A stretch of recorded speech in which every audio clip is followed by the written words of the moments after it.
James, week 4 is, when we're recording, it's almost in the books, but we got enough of a framework of the games that have been played and are being played as we do this since Saturday afternoon to give folks some Yep. insight. We talked about it, during our interview with Sean Miller that we had a week 3 issue, but there was a story we Yep. wanted to talk about last week that we didn't get a chance to. That we want to start there with our host chat this week, and that's about There's two. Occidental.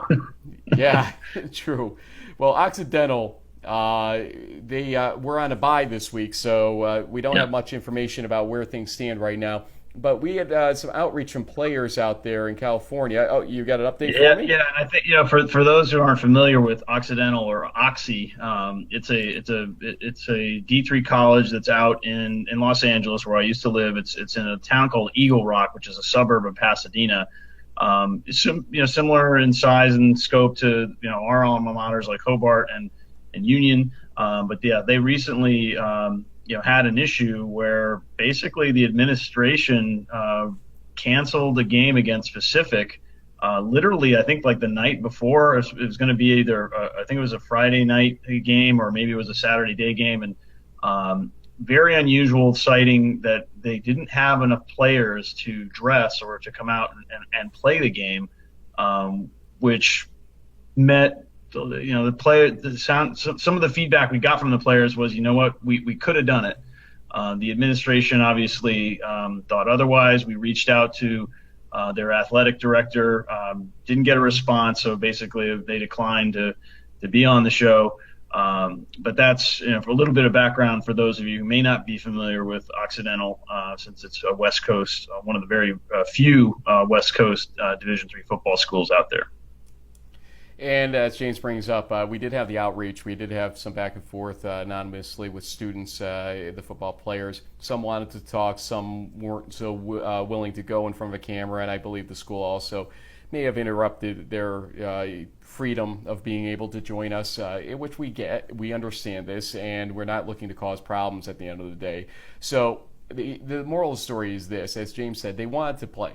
There is no doubt they wanted to play, the students. And we will see what happens in the forthcoming weeks to see if they will allow them to, if the injuries subside or whatever caused this in the first place repairs itself. One of the notes that people want to pass on was that Occidental, they feel, has been lax in their resourcing of the football program, almost as if they wanted to maybe fall back for some reason.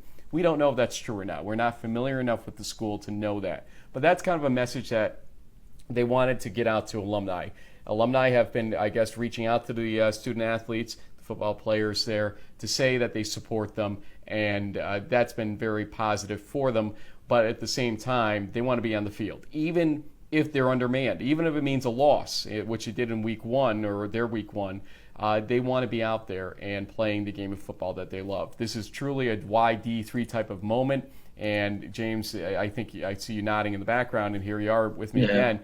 I mean, this story reminds me a lot of Merchant Marine and the government shutdown in 2013.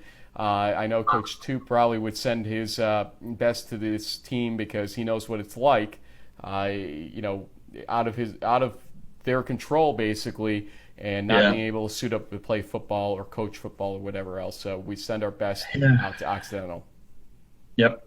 It's an interesting situation because, I mean, literally, I think a season ago, their quarterback was being looked at by potential NFL teams. I think he got some pro days. I mean, very rare for a Division III quarterback to do much more than maybe be a scout team player. But they were constantly in the mix for the Southern California SCIAC, I guess you can call it, their conference. But hopefully, whatever issues they're facing as a program or institution, that they can come to a positive resolution.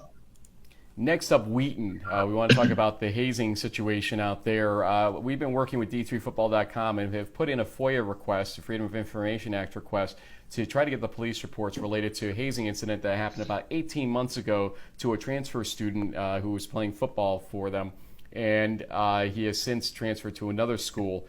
And there were 2 students in particular that were affected in this hazing episode. You can read more about the specifics on Google, etc. But we're trying to find out why it took 18 months, essentially. The school supposedly did its own investigation and landed on certain things they needed to fix, but they may have suspended the players for a game or 2. We can't tell necessarily, but it looks like 5 arrests will happen now.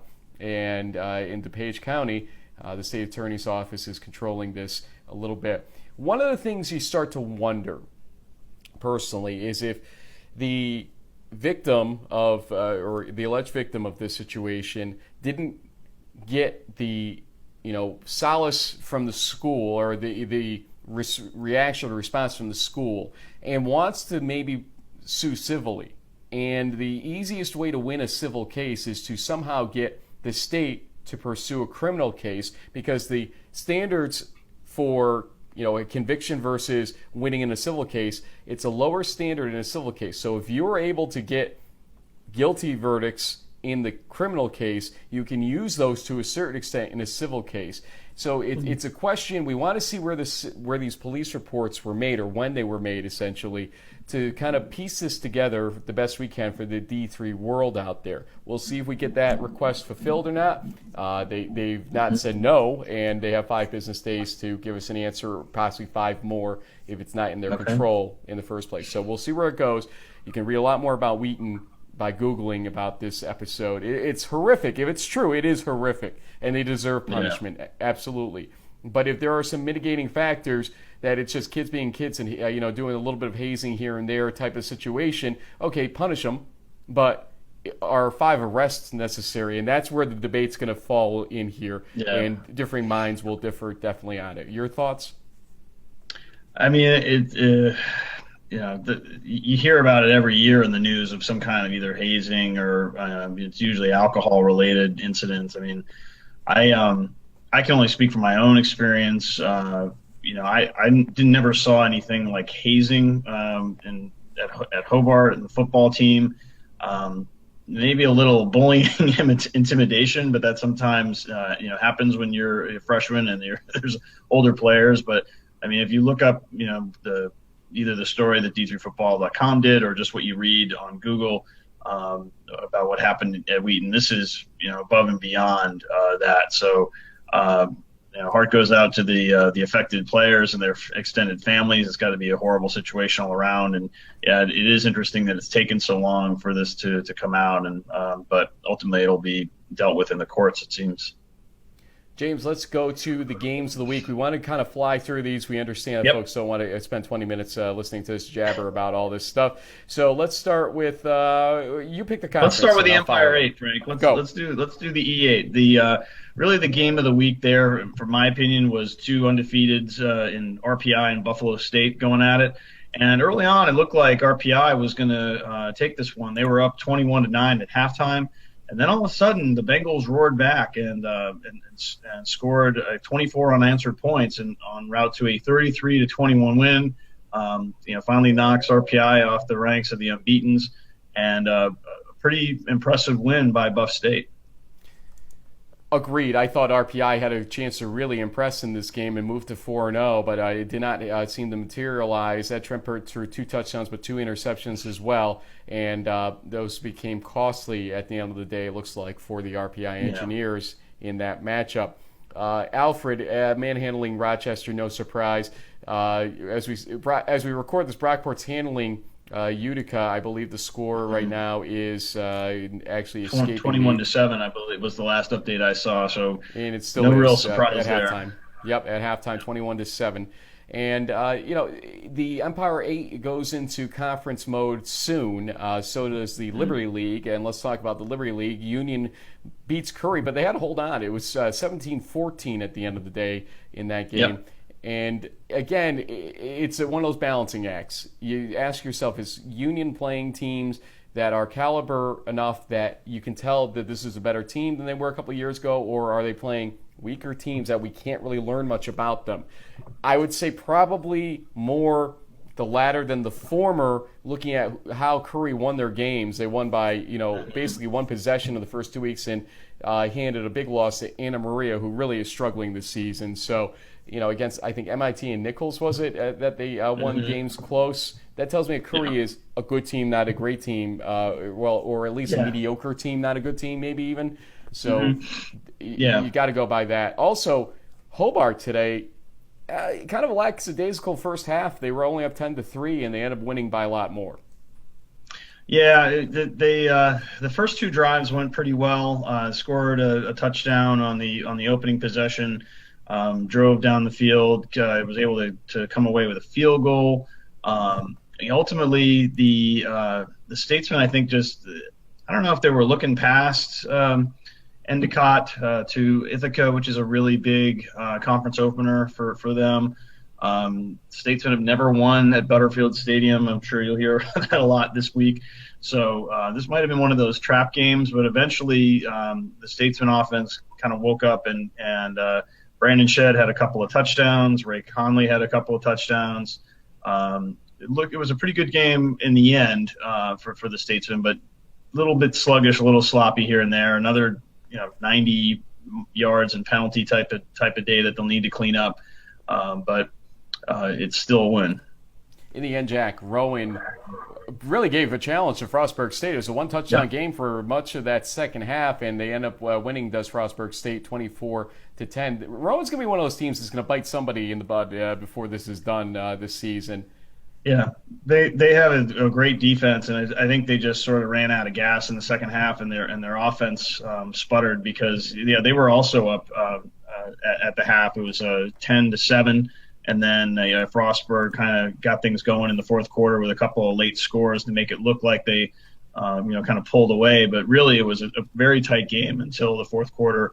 But you have to give the Bobcats credit; they did what they needed to do. Connor Cox, their quarterback, had a good game. Really was that 43-yard touchdown with about 5 or 6 minutes left that was the final backbreaker that Rowan couldn't overcome. What about Albright and the MAC winning 9-7? It was 6-0 for a little while. Widener scores a touchdown to make it 7-6, but as time expires, Albright scores a field goal to win 9-7 to move to 4-0. But so does Delaware Valley against Stevenson, and our guest, as you know, was Sean Miller from Del Val, who had a great game, especially last week with the pick six that helped decide the game against Wilkes, who lost to Misericordia. You look now in the rear view at the Delaware Valley Wilkes game, and you say to yourself, what happened in that game in the first place? Why was that even close? But Del Val seems to bounce back against a good Stevenson team. Albright seems to almost do what Del Val did last week against a suspect Widener team.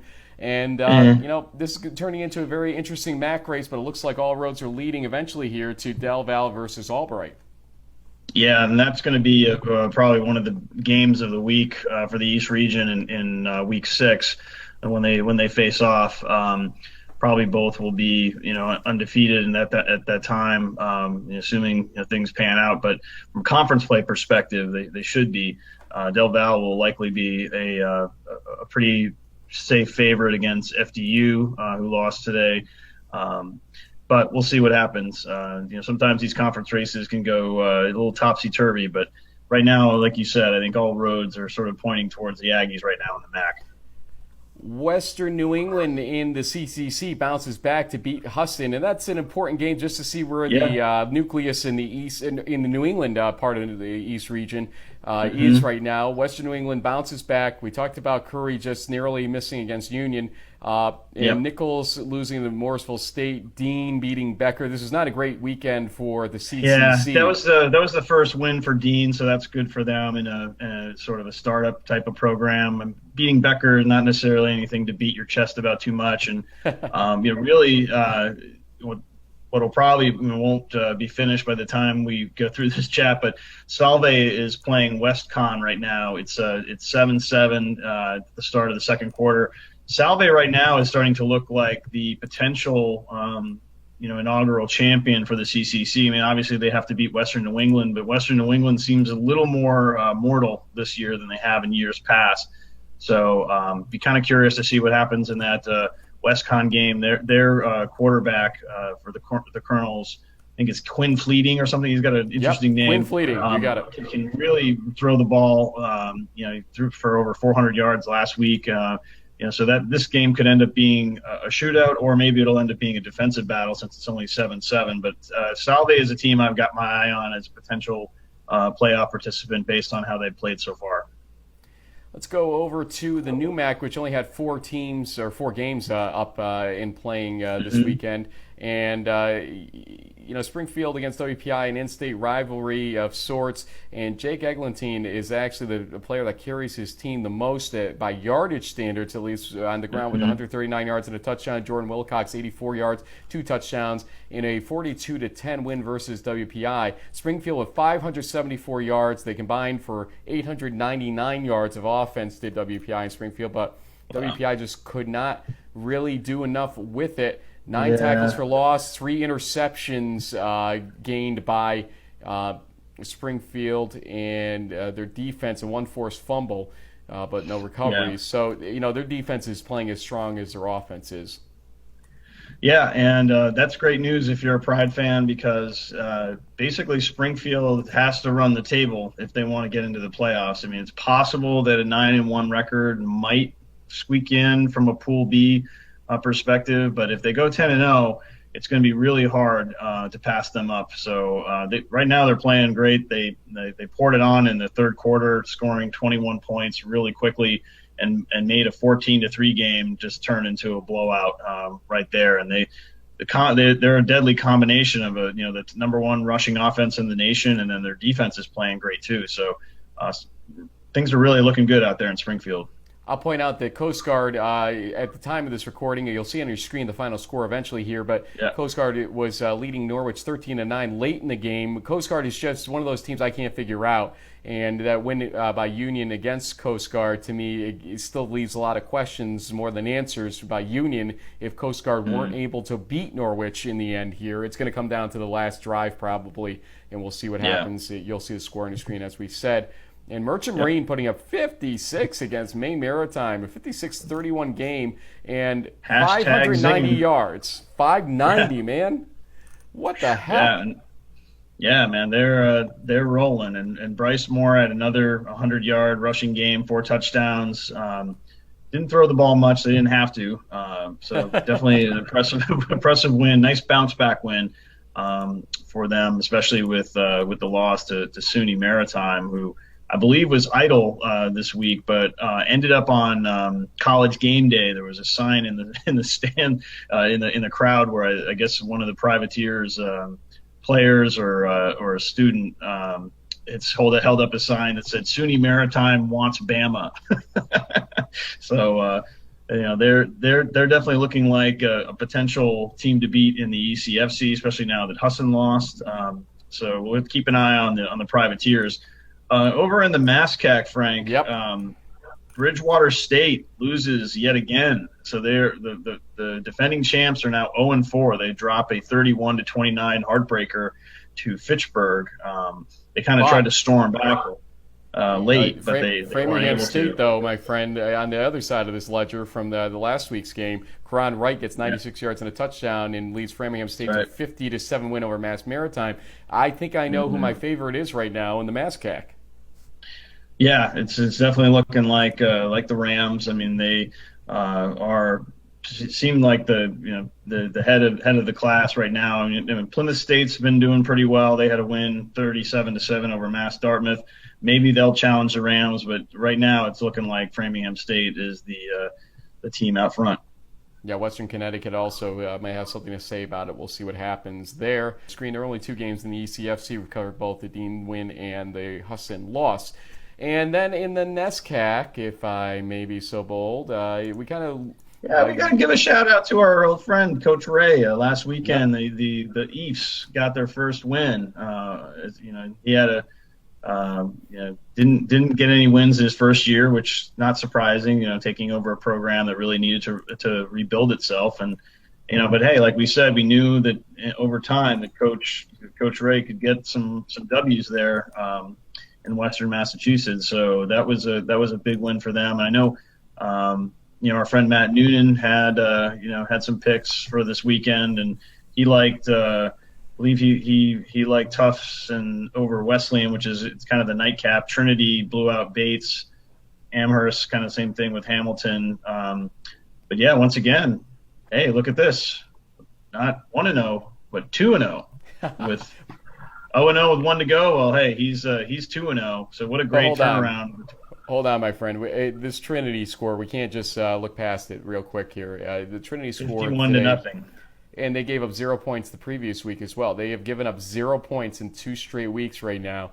They had 423 yards, and the quarterback, who had 5 rushing attempts as well, the main quarterback, Sonny Puzo. Gotta love that name. I gotta send a shout out to assistant coach Lou Acquarillo, who used to be a Union College player and assistant coach also. This Italian connection we got going on here, I must point this out because Sonny Puzo's gotta be an Italian. Yeah. So that's basically the games in a nutshell. And any parting thoughts about what you're going to be watching for as we adjust from week 4 to week 5 a little bit? Obviously, we have some interviews that we're going to be posting as well, and we'll do some lightning predictions later in the week. But kind of what are your parting thoughts for 4 as you head to 5? Well, I mean, I think really this weekend there wasn't any sort of groundbreaking, no really big upsets. I mean, obviously the national news will focus on the big Tommy Johnny game at Target Field. I think there was over 37,000 people there, which obviously shatters the attendance record for Division III. But really, it was kind of not a whole lot to there were some good games. It wasn't like it was a boring weekend, but the teams that won, you're not really surprised to see that they won, and the teams that lost, you're like, okay, yeah. So just sort of getting into conference play. I think there'll be some bigger games, obviously, down the stretch. But the one game that's obviously on my radar is this Ithaca-Hobart game for Week 5. I'm sure there will be some others in the top 25 and elsewhere. But yeah, it'll be interesting to see how these conference races start to pan out. We're almost halfway through the season, so we'll see where it goes. In the meantime, we'll see you soon. Thanks for joining us. Thanks.